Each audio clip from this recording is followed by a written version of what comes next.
प्रधानमंत्री नरेंद्र मोदी आज महाराष्ट्र में 3 जनसभाओं को करेंगे संबोधित। छत्रपति संभाजीनगर, पनवेल में जनसभाएं, मुंबई के शिवाजी पार्क में भी जनसभा को करेंगे संबोधित। केंद्रीय मंत्री अमित शाह ने कहा, केवल महायुति सरकार कर सकती है महाराष्ट्र को शिवाजी महाराज के रास्तों पर लाने का काम। विकास के कामों में महाविकास अघाड़ी ने अड़चन डाली। बीजेपी के अध्यक्ष जेपी नड्डा का राहुल गांधी पर निशाना, कहा कि राहुल गांधी की मोहब्बत की दुकान में बिकता है बंटवारे का सामान, ऐसे लोगों को जवाब देने की जरूरत। कांग्रेस नेता राहुल गांधी की आज महाराष्ट्र में 2 जनसभाएं। नंदुरबार में होगी आज की पहली रैली और दोपहर को 3 बजे नांदेड़ में भी जनसभा को करेंगे संबोधित। कांग्रेस अध्यक्ष मल्लिकार्जुन खड़गे आज महाराष्ट्र में 2 जनसभाओं को करेंगे संबोधित। पुणे और इगतपुरी में होगी जनसभाएं। पुणे में प्रेस कॉन्फ्रेंस को भी करेंगे संबोधित। तेलंगाना के मुख्यमंत्री रेवंत रेड्डी ने आदित्य ठाकरे के लिए प्रचार किया, कहा मराठी लोग गद्दारों को सबक सिखाने के लिए तैयार। बाला साहेब का आशीर्वाद लेकर उतरे हैं आदित्य ठाकरे। बारामती में सुप्रिया सुले की बेटी ने अजित पवार के खिलाफ संभाला मोर्चा। मामा के खिलाफ कर रही हैं चुनाव प्रचार। अजित पवार के खिलाफ भतीजे युगेंद्र लड़ रहे हैं चुनाव। महाराष्ट्र और गोवा सीमा की जांच चौकी पर रोका गया उद्धव का काफिला। कोंकण क्षेत्र से चुनाव प्रचार करके लौट रहे थे उद्धव ठाकरे। काफिले में उद्धव के होने की जानकारी मिलने पर जाने की इजाजत मिली।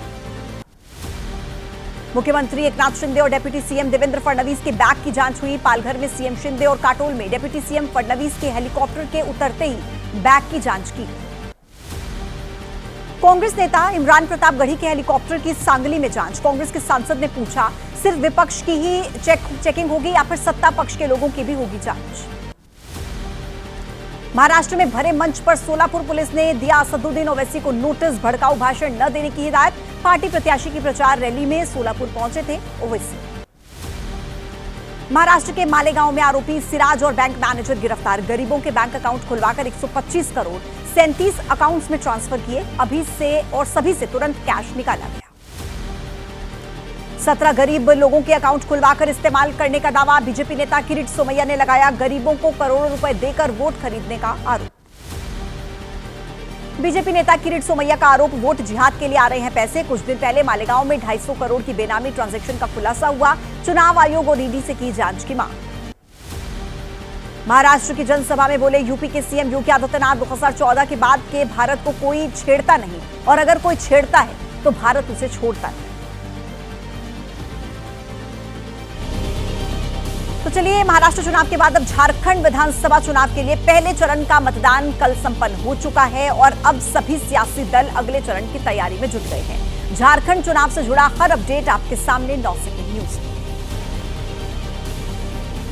कांग्रेस ने झारखंड में आचार संहिता का उल्लंघन करते हुए घोषणा पत्र जारी किया। झारखंड के मुख्य निर्वाचन अधिकारी ने कहा, निर्वाचन आयोग को सौंपी गई रिपोर्ट। पीएम मोदी के घुसपैठिए वाले बयान पर बोली कल्पना सोरेन, कहा कि झारखंड से कोई इंटरनेशनल बॉर्डर टच नहीं करता। फिर अगर घुसपैठ हुई तो केंद्र की जिम्मेदारी। अपनी लापरवाही का ठीकरा राज्य सरकार पर न फोड़े केंद्र सरकार। झारखंड विधानसभा चुनाव का पहला चरण 43 सीटों पर हुआ। 64.86% मतदान। खरसावा में सबसे ज्यादा 77.32% वोटिंग और रांची में सबसे कम 51.5% मतदान। केंद्रीय गृह और सहकारिता मंत्री अमित शाह आज झारखंड में 3 जनसभाओं को करेंगे संबोधित। सीहोडी गांडेय विधानसभा में रैली होगी। डुमरी विधानसभा में भी करेंगे जनसभा। आज झारखंड में यूपी के मुख्यमंत्री योगी आदित्यनाथ करेंगे चुनाव प्रचार। 3 जनसभाओं को करेंगे संबोधित। निरसा, बोकारो विधानसभा के बाद बेरमो विधानसभा में भी होगी जनसभा।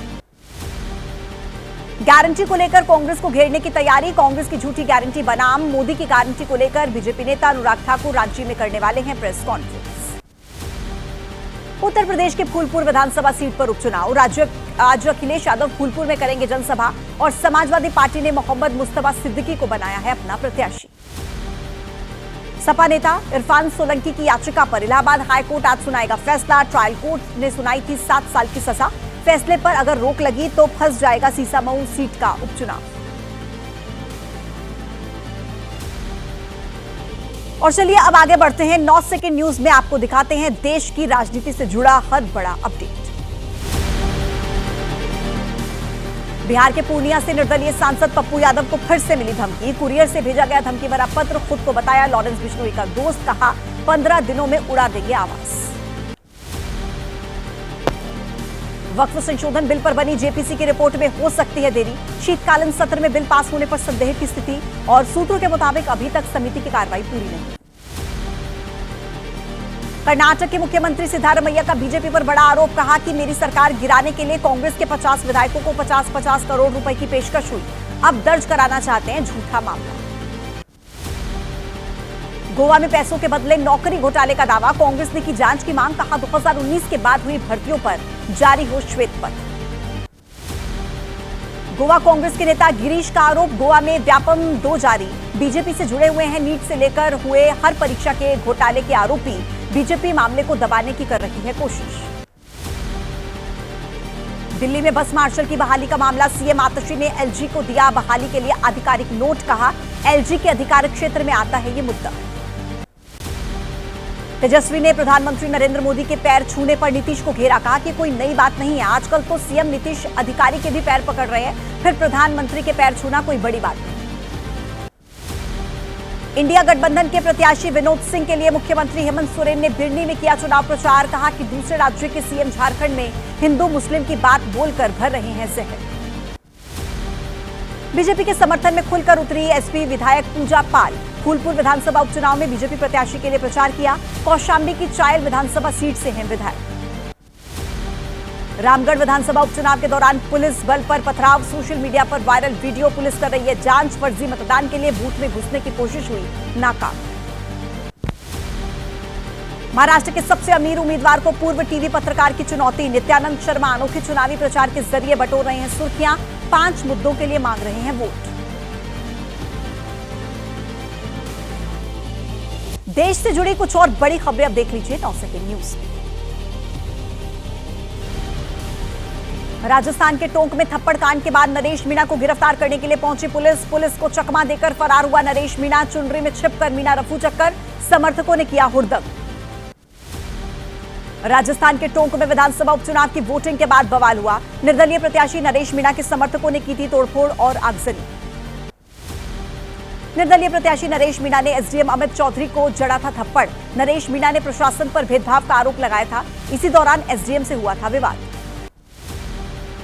टोंक की घटना के बाद निर्दलीय प्रत्याशी नरेश मीणा ने दिया था धरना। नरेश मीणा ने एसडीएम पर लगाया करप्शन करने का आरोप, कहा कि जन समस्याओं का नहीं करते हैं समाधान। जम्मू कश्मीर के कुलगाम में आज भी हो रहा है सर्च ऑपरेशन। बाड़ीमर्ग इलाके में मुठभेड़ के बाद की गई इलाके की घेराबंदी, तलाशी अभियान लगातार जारी।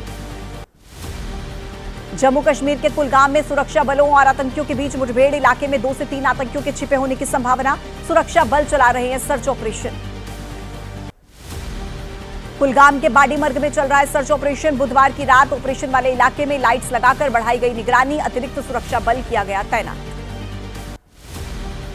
प्रयागराज में यूपी लोक सेवा आयोग के खिलाफ प्रतियोगी छात्रों का आंदोलन जारी। लगातार तीसरे दिन खुले आसमान के नीचे सड़क पर गुजारी रात। बुधवार की शाम भी निकाला कैंडल मार्च। आंदोलनकारी छात्रों ने मोबाइल की लाइट और मोमबत्ती जलाकर विरोध किया। कोई लिए हुए था यूपीपीएससी बेवफा है का पोस्टर, किसी ने लिखा था मम्मी पापा धर्म नहीं बल्कि हमारा भविष्य खतरे में है। यूपी लोक सेवा आयोग के गेट पर जमे हैं प्रतियोगी छात्र। ड्रम, थाली, पानी की खाली बोतल, स्पीड पीटकर प्रदर्शन। एक शिफ्ट में परीक्षा और नॉर्मलाइजेशन का फैसला वापस लेने की मांग। आज प्रतियोगी छात्रों के आंदोलन में शामिल हो सकते अखिलेश यादव। प्रयागराज में है समाजवादी पार्टी के प्रमुख की जनसभा। एसपी लगातार छात्रों के आंदोलन का कर रही है सपोर्ट। छात्रों के आंदोलन पर बोले यूपी के डिप्टी सीएम केशव प्रसाद मौर्य। छात्रों को आंदोलन में नहीं, पढ़ाई में लगाना चाहिए समय। अधिकारियों को छात्रों की मांग सुनने और उसका निवारण करने के निर्देश दिए। अखिलेश यादव ने कहा प्रयागराज में नौकरी मांगने के लिए आए नौजवानों पर लाठी चलवा रहे हैं। सरकार उनके भविष्य के साथ खेल रही है। आयोग और सरकार को माननी चाहिए उनकी मांगे। यूपी लोक सेवा आयोग के खिलाफ छात्रों का प्रदर्शन। एसपी लोहिया वाहिनी से जुड़े राघवेंद्र यादव और एनएसयूआई से जुड़े अभिषेक शुक्ला को जेल भेजा, अराजकता फैलाने का आरोप लगाया। प्रयागराज में एक और युवक का शांति भंग करने का आरोप में चालान। कोचिंग संस्थान में बवाल करने का आरोप है। पुलिस अफसरों ने कहा अराजकता फैलाने और कानून तोड़ने पर सख्त कार्रवाई। कैनेडियाई पुलिस के अर्शदीप डाला और उसके साथी गुरजंत सिंह पर गंभीर आरोप लगाए। एबीपी न्यूज के पास मौजूद है कनाडा की पुलिस की तरफ से दायर की गई चार्जशीट की कॉपी। कनाडा पुलिस का अर्शदीप डल्ला और उसके साथी गुरजंत पर कई गंभीर आरोप। फायरिंग, प्रतिबंधित हथियार रखने सहित हथियार का लापरवाही से इस्तेमाल करने का भी आरोप है। दिल्ली बीजेपी के अध्यक्ष वीरेंद्र सचदेवा की मांग, 5वीं कक्षा तक स्कूल बंद हो, बुजुर्गों की सुबह की सैर पर रोक लगे, अस्पतालों में प्रदूषण से निपटने के लिए दवाएं मुफ्त में।